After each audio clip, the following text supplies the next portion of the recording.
Gibutiag ni Davao City Mayor Baste Duterte nga wala na'y demokrasya sa nasod. Gani gipang priso na matud pa ang mga kontra sa administrasyon.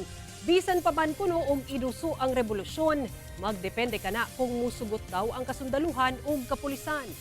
Ang detalye sa report ni Argil Relator.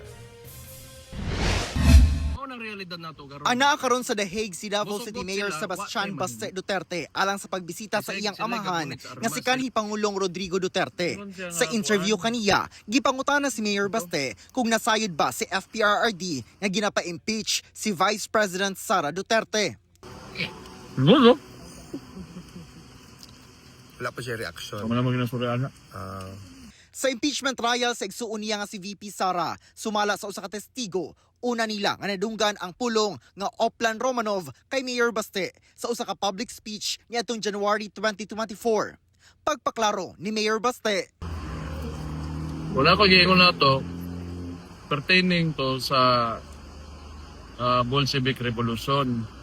Kung unsay mga nahitabo sa mga Romanovs, resulta to ato nga revolution. I was pertaining to the revolution. dugang ni Mayor Baste nga gipang priso na ang mga kontra sa gobyerno. Wala na sab matud pay demokrasya sa nasud.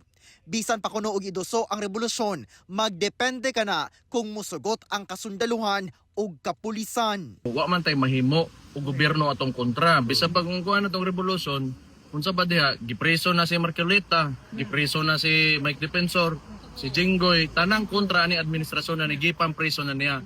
Wa nay demokrasya ang ato ang nga nasod. Ang pangutana diha, musugot ba ang sundalo o pulis? Kung musugot sila, wa tay mahimo. Human. Maura na, kung musugot sila nga si Marcos magdugay diha, wa tay mahimo kay naa silang armas.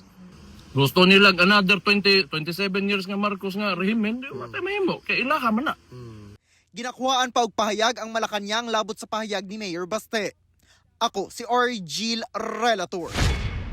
1 Mindanao.